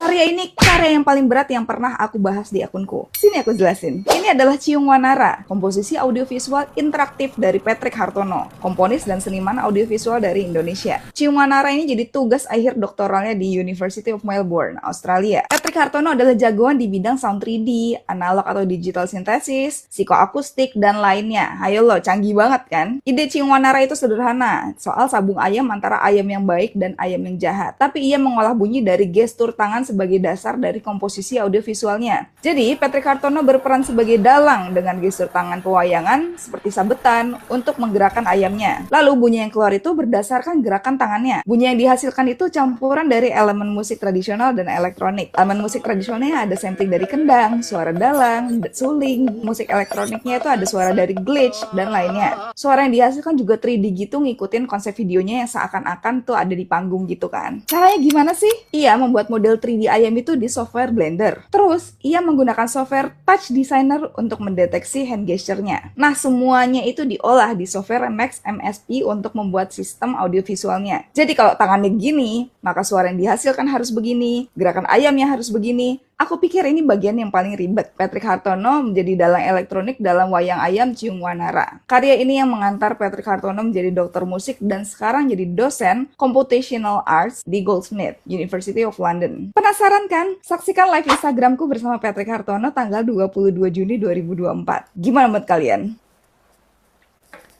Saya selalu menekankan hal-hal seperti itu ya. Gimana menurut kalian? Kalian pernah nonton ini nggak? Ya, saya selalu berusaha untuk memantik sebuah interaksi gitu. Nah, sebenarnya materinya itu sudah selesai. Intinya, ini adalah upaya saya memberikan sebuah added value terhadap sesuatu yang simple seperti short video content, tapi harus ada bobotnya, yaitu adalah soal kajian literatur gitu. Nah, kalau AI gimana? Nah, saya tuh pernah mencoba eksperimen mencari data lewat AI. Ini video yang cukup penting sekali. Hati-hati sama AI karena suka ngasih sumber fiktif. Sini aku jelasin. Udah berapa banyak orang yang tugasnya dikerjain sama ChatGPT. Makin hari, makin mudah dapat jawaban yang lengkap dan terstruktur dari AI, terutama ChatGPT. Teknologi AI yang bisa kasih kita jawaban berdasarkan database yang mereka punya. Jawabannya pun profesional dan lengkap banget, tapi ternyata ada dusta di balik semua itu. Aku ceritanya lagi menggali sejarah soal City Pop di ChatGPT beserta kutipan jurnal ilmiah. Jawaban yang dikasih itu lengkap banget dan akhirnya keluarlah satu judul jurnal yaitu Cultural Reflections in City Pop, Nostalgia and Modernity in Japanese Music oleh Ye Saito pada tahun 2020. Dari nulis kutipannya aja udah sangat lengkap dan meyakinkan banget kan? Tapi tunggu dulu. Ayo kita telusuri apakah jurnal ini beneran ada atau enggak. Yang pertama aku googling dulu. Biasanya kalau jurnal ilmiah itu kalau di Google kan langsung ada gitu ya PDF-nya. Tapi ternyata nggak ada. Oke, aku minta ChatGPT untuk ngasih sumber link atau aksesnya itu di mana. Dan dia mengarahkan ke database akademik kayak Google Scholar, JSTOR, dan lain-lain. Oke, aku ke Google Scholar. Dan ternyata pas aku search, nggak ada juga. Aku search di mana-mana dan hasilnya nihil. Terus aku bilang ke ChatGPT kalau ini tuh nggak ada hasilnya. Kalian tahu dia jawab apa? Dia jawab kalau emang jurnal ini tuh nggak ada. Dia minta maaf kalau jurnal ini tuh nggak ada. Ini tuh cuma untuk ilustrasi City Pop doang. Terus akhirnya aku marah-marah. Nggak bisa gitu dong, masa ngasih jurnal fiktif? Akhirnya ChatGPT minta maaf ke aku. Buat kalian jangan pernah ngegantungin hidup akademis kalian di ChatGPT karena dia tuh ngasih sumber fiktif. Ada yang pernah nugas pakai ChatGPT nggak?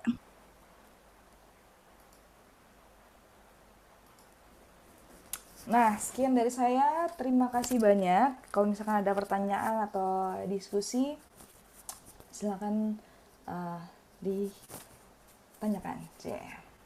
Saya kembalikan ke Mas Rian. Oke, makasih banyak ini Mbak Nahla, luar biasa. Dari kita nggak terasa nih ya, udah lebih dari 1 jam ini mendengarkan Mbak Nahla ini sepertinya enak sekali gitu ya, karena memang gaya menjelaskannya itu betul-betul seperti konten kreator yang sudah profesional gitu ya. Dan memang beliau sudah profesional gitu, karena followernya sudah banyak gitu. Nah, saya berharap ini adik-adik meskipun sudah malam ini masih menyimak ya, karena saya yakin ada banyak hal yang bikin kalian tertarik gitu ya. Memang saya juga awalnya mengundang Mbak Nahla ini atas dasar pertimbangan karena beliau ini konten kreator gitu ya, yang juga akademisi. Jadi paket lengkap sebetulnya. Jadi saya memulai dari saya dulu ya Mbak Nahla ya, untuk memancing adik-adik ini supaya diskusi dan mau bertanya gitu. Oh Jadi iya, kebanyakan silakan. di antara teman-teman itu permasalahannya sekarang, nah ini kan terakhir tentang ChatGPT ini, Ya, ya justru betul. malah kebanyakan dari kita ini pengguna ChatGPT nih, gitu ya. Apakah menggunakan ChatGPT itu betul-betul full diharamkan, atau kira-kira seperti apa nih bagi teman-teman yang mungkin belum belum memiliki pengetahuan yang cukup mendalam ya tentang bagaimana mencari literatur yang baik, yang sesuai gitu ya. Hal praktis apa yang bisa dilakukan, Mbak Nahla? Hal praktis apa? Kalau misalkan saya tahu bahwa mencari sumber itu kadang suka bingung ya, ini bukunya apa gitu kan. Tapi kita bisa memetakan dulu kita ini ingin mencari jawaban atas satu pertanyaan apa di dalam karya tulis kita gitu. Cari satu pertanyaan apa? Satu pertanyaan aja gitu. Dan menjawab satu hal itu. Jadi kita harus mensintesiskan gitu ya hal-hal yang kita tulis. Oh, mau cari info yang mana dulu gitu. Alih-alih kita ingin mencari info atas semua pertanyaan kita di paper kita gitu ya.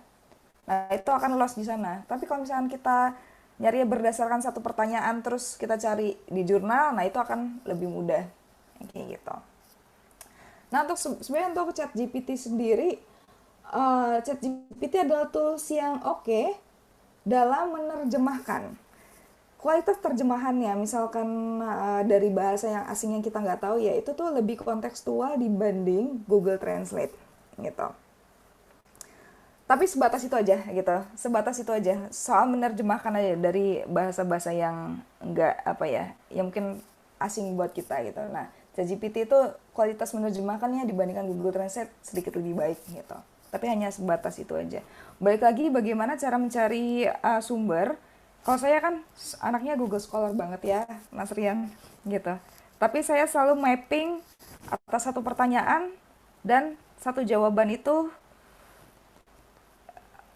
ya berangkatnya dari situ gitu. Jadi kayak per topik aja gitu. Alih-alih mau mencari semua jawaban atas apa yang sedang kita kerjakan gitu sih dari saya. Oke, baik. Nah, silakan adik-adik. Terima kasih Mbak Nahla. Adik-adik silakan bertanya langsung kepada Bu Nahla atau Mbak Nahla. Ya, Sondang. Silakan, Sondang.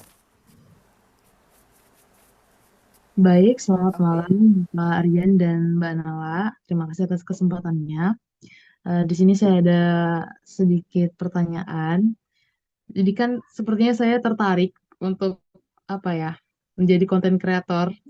Ya mungkin salah satunya ya dengan apa ya, dengan memberikan informasi-informasi kayak yang Mbak Nala buat. Jadi saya di sini eh, bingung nih, mau mulainya kira-kira dari mana ya untuk saya yang belum sama sekali berkecimpung di dunia perkontenan seperti ini ya. Dan juga kira-kira eh, akun yang kita gunakan di platform apapun itu, kan kita pasti udah punya akun pribadi ya saat ini. Saya sendiri udah punya akun pribadi, contohnya di Instagram. Untuk bikin konten atau mengupload atau menjadi konten kreator, perlukah kita untuk bikin akun yang baru mulai dari nol atau kita bisa gunakan akun pribadi kita?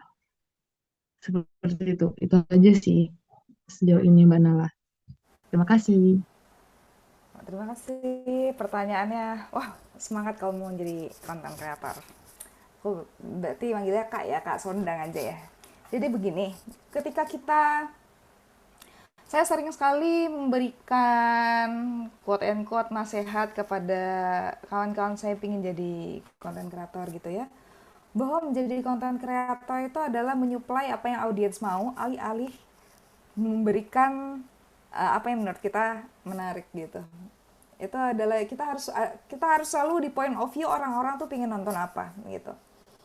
Karena kalau misalkan kita ya berpusat pada oh menurut saya menariknya ini, oh menurut saya menarik itu, harus ditinjau ulang apakah orang-orang itu akan merasa menarik dengan topik kita kayak gitu. Jadi standpointnya tuh emang harus selalu berorientasi kepada orang awam tuh suka, atau bukan orang awam ya, target market kita tuh suka apa gitu. Target market itu ada banyak. Kalau saya mengincar orang yang non musik tadi, yang awam gitu, makanya saya mencari fenomena-fenomena populer yang quote and quote receh kayak Jirayut dan lain-lain gitu ya. Tapi kan ada segmen-segmen lain yang mungkin Kak Sondang ingin apa ya, ingin tuju gitu. Nah itu dipelajari. Nah dari segmen market ini mereka tuh kira-kira butuh informasi seperti apa ya gitu. Nah itu baru kita berusaha masuk di sana gitu. Nilai individualitas kita di mana dong berarti? Nilai individualitas kita itu berada di garapannya gitu. Ketika kita membahas itu ya baru kita kasih point of view kita. Tapi soal milih materi gitu, milih pembahasan itu harus pakai standpoint target market sukanya apa gitu. Yang kedua adalah pertanyaan soal apakah harus Instagram yang baru apa enggak. Dua-duanya itu bisa work fine. Kalau misalkan Instagram yang baru itu mungkin bisa secara segmen kayak bisa lebih clean gitu ya, nggak kecampur. Tapi kalau Instagram lama juga bisa juga, karena saya juga pakai Instagram lama juga gitu. Yang penting apa? Yang penting adalah setelah kita berkomitmen untuk konten, jangan posting yang lain-lain dulu gitu. Sampai audiens kita bagus gitu. Audiens kita banyak. Saya habis komitmen konten, dulu saya militan sekali loh. Saya tuh bikin konten tiap hari. Tiap hari. Jam 4 selalu ada konten baru gitu. Selalu ada. Dan itu saya nggak posting apapun di luar konten musik video ngomong gitu. Saya nggak posting soal selfie saya nggak posting soal kehidupan OOTD misalkan, atau enggak a day in my life gitu. Saya nggak posting itu, saya semuanya clear selama mungkin 3 bulan tiap hari. Nah itu yang harus dilalui jika pingin algoritma itu mencintai akun kita gitu. Jadi dua-duanya bisa works fine asal tipikal konten apa yang kita buat secara militan dan secara konsisten gitu sih. Jadi saya. Oke, selanjutnya ada lagi selain Izin Sondang. Thank you Sondang. Siapa? Hikman, Pak. Oke, silakan Hikman. Assalamualaikum warahmatullahi wabarakatuh. Selamat malam, Pak Rian dan Kak Mala. Sebelumnya izin memperkenalkan diri, Kak. Nama saya Hikman. Dan sini terlebih di awal saya ingin mengucapkan terima kasih kepada Kak Mala karena materi ini menurut saya sangat-sangat bermanfaat, apalagi di era digital di mana seseorang itu akan menilai orang itu dari personal branding, terutama di media sosial. Nah, saya di sini ada beberapa pertanyaan, tapi di sini ada banyak pertanyaan, tapi di sini bakalan saya singkat yang menurut saya yang paling ingin saya tanyakan. Yang pertama itu, saya ingin bertanya tentang algoritma, Kak. Kan di era digital, algoritma media sosial dan platform musik itu seperti TikTok, Reels Instagram, dan YouTube Short berperan besar dalam menentukan siapa yang terlihat dan siapa yang tenggelam gitu. Dalam artian di sini yang terlihat itu yang FYP yang sering muncul di beranda gitu. Nah, pertanyaannya, apakah algoritma platform digital ini benar-benar memberi kesempatan yang adil bagi semua konten kreator musik? Di sini saya ambil contoh seperti konten kreator cover musik deh. Banyak konten kreator itu dia itu udah menyiapkan ataupun prepare dengan alat yang canggih, kemudian dengan tempat yang bagus, dengan konsep yang sangat baik. Tetapi kenapa videonya tidak meledak, tidak booming, dan hanya stuck di penonton 200 atau bahkan hanya 100-an saja. Nah, ada juga yang tipe konten kreator yang dia itu biasa-biasa saja, Kak. Seperti video itu sederhana, dengan alat yang sangat sederhana dan tidak memadai bahkan. Tapi ketika dia upload, kenapa gitu? Dia bisa meledak. Video itu bisa sampai bahkan 20.000, dalam 3 hari bahkan bisa 100.000 dan lain-lain itu kenapa ya, Kak? Padahal dia itu menggunakan alat yang sederhana dan sangat berbanding terbalik dengan yang sudah menggunakan alat yang lengkap seperti yang tadi. Itu pertanyaan yang pertama. Kemudian yang kedua terkait hashtag. Saya tadi sempat menyimak kata Kak, maaf, Kakak. Nah, itu contoh hashtag yang baik itu seperti apa ya, Kak? Misalnya saya nge-cover lagu populer nih. Saya ambil contoh seperti lagunya apa ya yang lagi contohnya lagu Sheila on 7 gitu. Ketika saya buat konten di TikTok ataupun di YouTube seperti itu, hashtagnya itu seperti apa ya, Kak, supaya konten saya itu berfokus pada audiens yang benar-benar suka sama Sheila on 7 gitu, seperti itu. Kemudian pertanyaan yang terakhir, kalau saya tadi tidak salah dengar, Kakak tadi sudah terjun di dalam dunia perkontenan ini kurang lebih 13 tahun. Nah, di dalam 13 tahun ini, apa hal atau kondisi tersulit atau tantangan pada saat Kak Nala membuat konten? Dan apa yang bisa membuat, yang membangkitkan motivasi Kak Nala sehingga bisa sukses menjadi konten kreator seperti hari ini? Terima kasih. Itu saja, Kak, dari Hikmat. Senang sekali. Wah, terima kasih Kak Hikman. Ini pertanyaan yang sangat menarik sekali untuk aku jawab. Yang pertama, apakah algoritma memberikan kesempatan yang adil? Sebelum kita ke situ, ketika kita melihat konten, tadi yang saya dengar Kak Hikman itu membandingkan kualitas video production. Yang satu alatnya bagus, yang satu alatnya enggak. Harusnya berbicara soal kontennya apa yang disampaikan. Itu soalnya lebih penting dibanding video production gitu. Apa yang mau disampaikan itu jauh lebih penting dibanding gambar kemerenyek, gambar jernih. Nah, itu. Jadi ketika melihat suatu fenomena konten, coba apa ya, coba mungkin jauhkan monitor dari mata kita gitu ya, jauhkan, terus kita dengerin, ini orang sebenarnya menarik nggak sih? Gitu. Karena itu sebenarnya content is the king itu, video itu kan cuman bagian dari alat untuk mendukung narasi konten yang ingin kita sampaikan. Itu cuman alat. Prioritasnya itu di message gitu. Nah, orang-orang kadang suka lost di situ gitu. Investasi, kalau misalkan gini, saya tuh punya kamera mirrorless. Saya punya ring light, tapi ketika saya ngonten sini aku jelasin, itu saya pakai kamera HP, kamera depan lagi. Kemernya enggak, ya lumayan lah, maksudnya it's not the best quality gitu. Tapi balik lagi, content is the king. Dari dulu 12 tahun saya jadi blogger, 12 tahun 12 tahun jadi content creator, yang pernah jadi blogger, yang pernah apa jadi bukan selebgram juga ya, apa ya, content creator Instagram, sekarang TikTok. Dari tiga sepak terjang itu semboyannya selalu sama, yaitu adalah content is the king gitu. Content is the king bukan soal visual, tapi soal message gitu. Itu pertanyaan. Pertanyaan kedua tadi soal hashtag ya. Iya, Kak. Oh iya. Nah, soal hashtag, saya sih pakai hashtag tapi sebagai sarana lucu-lucuan aja sebenarnya. Karena saya tahu bahwa hashtag, saya sering sekali tidak pakai hashtag dan tetap FVP gitu. Kenapa? Nah, itu kamu harus tahu bahwa sekarang TikTok atau Instagram itu sudah bisa mentranskripsi apa yang kita omongin kan. Makanya ada auto caption kan gitu. Bisa auto translate. Artinya apa? Artinya apa yang kita omongin itu menjadi keyword di situ. Makanya ketika membuat skrip, masukin banyak keyword di situ. Gitu. Nah, itu adalah AI-nya sosial media platform, itu udah mendeteksi kita tuh ngomong apa. Kayak gitu.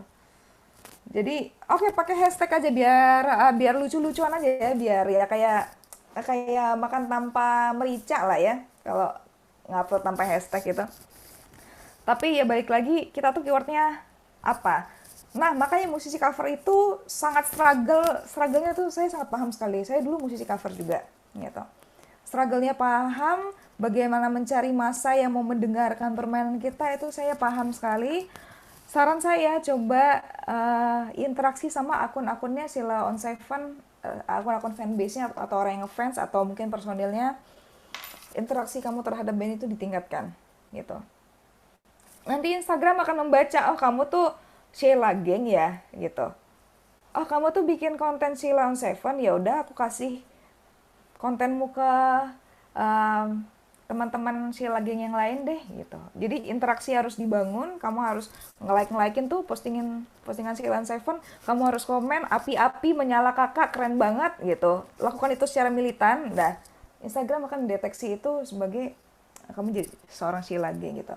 Lalu pertanyaan ketiga tadi adalah kesulitan apa yang pernah saya alami selama 12 tahun jadi content creator adalah selalu menjadi tantangan ketika saya bermigrasi platform.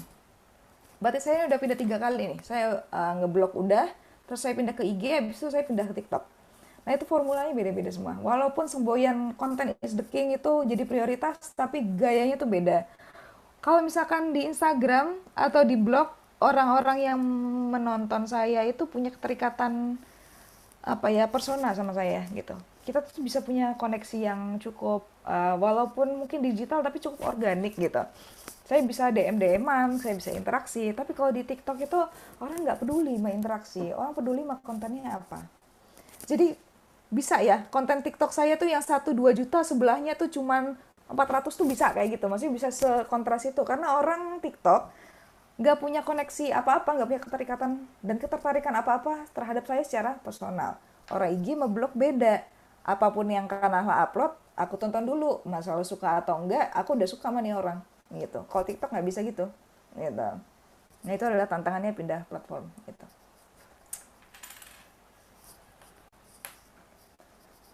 Thank you. Oke, eh, Terima kasih, Kak Nala. Sama-sama. makasih ya, Hikman ya. Eh, Baik, Mbak Makasih Nahla dan rekan-rekan Hikman. semua. Ini mengingat waktu yang sangat terbatas ini, jadi dengan sangat berat kita menyampaikan bahwa pertemuan kita sudah berada di penghujung gitu. Tapi mudah-mudahan ini bukanlah akhir ya, Mbak ya. Kita masih bisa terus berinteraksi Iya. tadi, terkoneksi begitu ya. Mudah-mudahan ini merupakan awal perjumpaan yang baik dan insya Allah mendapatkan satu nilai lebih dari hanya sekedar perkuliahan gitu ya. Tapi mungkin teman-teman nanti bisa ada hal-hal menarik yang bisa ditelusuri pada konten-kontennya Kak Nahla. Nanti kita akan coba berkomunikasi terus gitu ya, bagaimana kita bisa berkolaborasi ke depannya supaya nanti terjadi semacam apa ya, eh, hal yang mungkin bisa bisa membawa manfaat ya antara kedua institusi, antara apa yang Kak Nahla lakukan maupun yang kita lakukan begitu ya. Sekali lagi terima kasih ini Kak Nahla. Mungkin closing remarks-nya ya. Kira-kira apa nih untuk teman-teman yang sedang struggling, oke, di konten, termasuk ini mereka kan seorang pembelajar ya, yang hidup di dua dunia. Maksudnya hidup di dua dunia itu maksudnya adalah eh, satu sisi mereka kan harus menjadi seorang academic scholar yang sangat saintifik gitu ya, harus bisa mengakses jurnal sebagaimana akademisi lakukan gitu. Tapi di sisi lain juga mereka agak sulit ya, mungkin saya bilang agak vulgar aja, agak malas mungkin untuk membaca artikel jurnal atau mungkin lebih senang mungkin memperhatikan konten-konten yang seperti Kanala lakukan gitu. Mungkin itu Kanala closing remarks-nya. Ya, terima kasih Mas Rian sudah mengizinkanku untuk ngisi mata kuliah ini. Senang sekali interaksi antara mahasiswanya juga hidup dan pengalaman aku selama ini menyenangkan sekali sejauh ini. Terima kasih juga untuk adik-adik, teman-teman yang sudah menyimak. Semoga ilmunya bermanfaat untuk studi kalian. Closing remarks-nya adalah coba kalian berangkat dari hal yang kalian sukai dulu, baru dicari jurnal ilmiah atau penjelasannya gimana gitu. Kalau kita udah tertarik sama satu topik yang kita banget gitu, kita akan punya sebuah energi, sebuah figure, sebuah passion untuk mencari dan mengulik hal yang kita suka dulu gitu. Jadi biasakan hal yang kita sukai terus kita dalami secara saintifik atau kita cari jurnal yang bahas soal tema-tema yang kita sukai dulu gitu. Saya selalu percaya kalau misalkan hal apa ya passion itu dapat membuat kita menggali lebih dalam atas apa yang membuat kita tertarik gitu. Nah, sekian dari saya kembalikan ke Mas Ria, thank you. Baik, terima kasih sekali ini Kak Nahla atau Bu Nahla sudah membersamai kita malam-malam ini ya. Saatnya orang sedang istirahat, ini beliau malah mempersiapkan ilmu pengetahuan untuk kita semua. Baik, sekali lagi terima kasih banyak atas waktunya Kak Nahla. Ini sebelum kita closing, kita foto bersama dulu mungkin ya. Wah, Tapi mantap. saya minta tolong Wulan ya untuk apa screen capture ya. Bisa ya Wulan ya, pakai laptop ya. Laptop Ulan nggak bisa, Pak. Oh, siapa yang bisa ya? Jihan bisa nggak?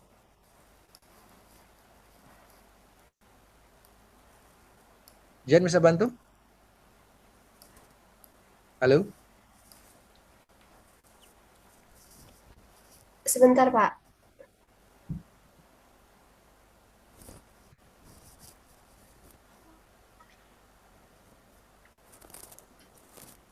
Kasih aba-aba ya. Kalau sudah siap semuanya bergaya ya.